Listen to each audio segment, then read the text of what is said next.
آخری مغل فرمانروا بہادر شاہ ظفر کے شاہانہ دسترخوان پر چاول کے پکوانوں میں یخنی پلاؤ، موتی پلاؤ، نکتی پلاؤ، نور محلی پلاؤ، کشمش پلاؤ، نرگسی پلاؤ، لال پلاؤ، مظفر پلاؤ، فالسائی پلاؤ، آبی پلاؤ، سنہری پلاؤ، روپہلی پلاؤ، مرغ پلاؤ، بیضہ پلاؤ، انناس پلاؤ، کوفتہ پلاؤ، بریانی پلاؤ، سالم بکرے کا پلاؤ، بونٹ پلاؤ، کھچڑی، شوالا اور قبولی ظاہری۔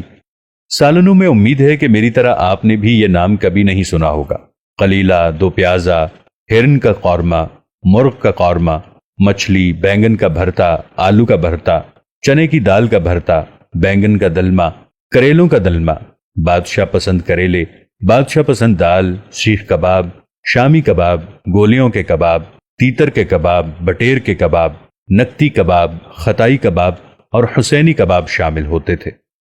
روٹیوں کے یہ اقسام شاید آپ نے انٹرنیٹ پر بھی نہ دیکھی ہوں۔ چپاتیاں، پھلکے، پراٹھے، روغنی روٹی، خمیری روٹی، گاؤ دیدہ، گاؤ زبان، کلچا، غوثی روٹی، بادام کی روٹی، پستے کی روٹی، چاول کی روٹی، گاجر کی روٹی، مصری کی روٹی، نان، نان پمبا، نان گلزار، نان تنکی اور شیرمال۔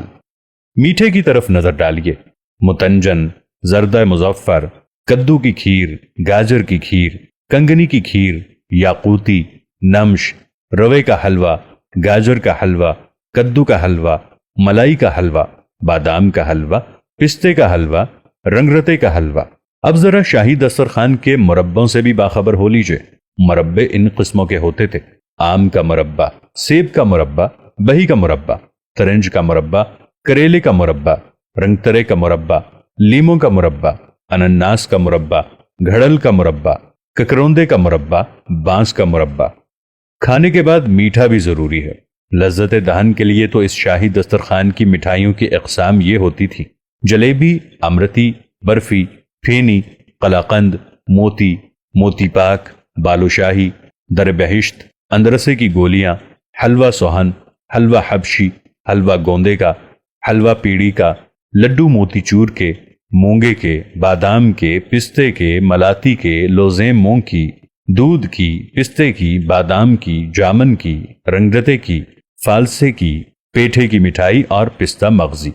یہ مزیدار رنگا رنگ کھانے سونے اور چاندی کی قابوں، رکابیوں، تشتریوں اور پیالیوں میں سجے اور مشک، زعفران اور کیوڑے کی خوشبو سے مہکا کرتے تھے۔ چاندی کے ورق الگ سے جھلملاتے تھے۔ کھانے کے وقت پورا شاہی خاندان موجود ہوتا تھا۔ جس وقت یہ فضول لوگ اس قسم کے کھانوں سے لطف لے رہے تھے، اس وقت تن کے گورے من کے کالے انگریز اپنے لشکر اور توپوں کو سیقل کر رہے تھے اور جدید سہولیات سے مرصع کرنے میں مصروف تھے۔ اور تاریخ گواہ ہے کہ شاہی خاندان کے ساتھ پرتکلف دسترخوان پر لذت کام و دہن میں مصروف رہنے والے یہی بہادر شاہ ظفر رنگون کی جیل میں سوکھی نان کو پانی میں بھگو کر کھا رہے تھے۔ شاید آپ کو ناگوار لگے، لیکن یہ ایک زمینی سچائی ہے۔ اس کے برعکس ایک 65 سالہ بوڑھی انگریز عورت گولڈا میئر، جس کو تاریخ آئرن لیڈی کے نام سے یاد کرتی ہے، جس نے عربوں کو آگے لگا کر بھاگنے پر مجبور کیا تھا اور اپنی شرائط پر صلح کی تھی،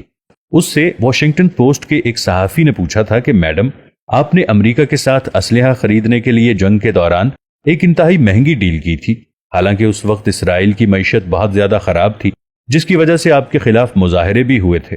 تو کیا آپ کو یہ امید تھی کہ آپ یہ جنگ جیت لیں گی؟ اور آپ کو اس وقت کیا محسوس ہوتا تھا جب آپ یہ ڈیل کر رہی تھی؟ اس عیار عورت نے جواب دیا تھا کہ جب آپ عیاشی کے لیے پیسے اڑانا شروع کر دیتے ہیں تو آپ کے ارادے کمزور ہو جاتے ہیں اور آپ کی دفاعی حکمت عملی خاکستر ہو جاتی ہے۔ اور مجھے بتایا گیا کہ میں یہ سب کچھ اپنی قوم کے لیے کر رہی ہوں۔ میں نے کہیں پڑھا تھا کہ مسلمانوں کے نبی حضرت محمد صلی اللہ علیہ وآلہ وسلم کے گھر کی دیوار پر انتہائی غربت اور فاقہ کشی کے باوجود آخری وقت میں بھی 3 تلواریں ٹانگی ہوتی تھیں، اور اسی واقعے نے مجھے ہمت دی تھی کہ میں یہ ڈیل کروں، اور نتیجہ آپ کے سامنے ہے۔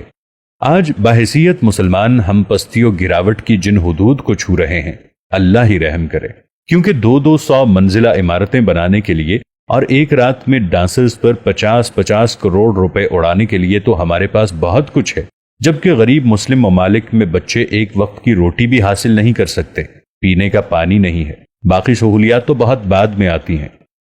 آج ہماری ترجیحات عیاشیاں ہیں، نہ کہ اسلام کی بقا کے لیے تیاریاں۔ اللہ تعالی ہم سب کو ہدایت دے، کیونکہ مسلمانوں کا اصل شیوا عیاشی نہیں، فخر اور غیرت ہونی چاہیے۔